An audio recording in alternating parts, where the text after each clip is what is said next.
Hey friends, if you encounter this issue where IDM or Internet Download Manager extensions are not showing on Google Chrome, then please watch this video. So search for Chrome in the Windows search bar and open Chrome. Click on these three dots at the top right corner, select extensions and click on manage extensions. Now check if you have the IDM extension here. If not, click on Chrome Web Store. Search for IDM in this list and hit enter.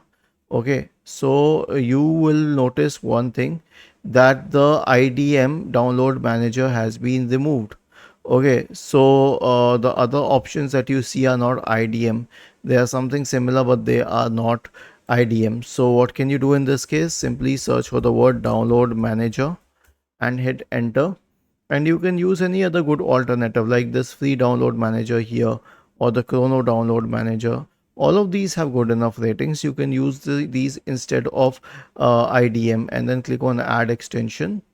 Okay, it will need a while to load, and once it does, you can click on this option Chrono download manager, and then you can open the manager tool. Was this helpful? If yes, then please subscribe to the channel. If not, then let us know in the comment section of the video on how we could help you further.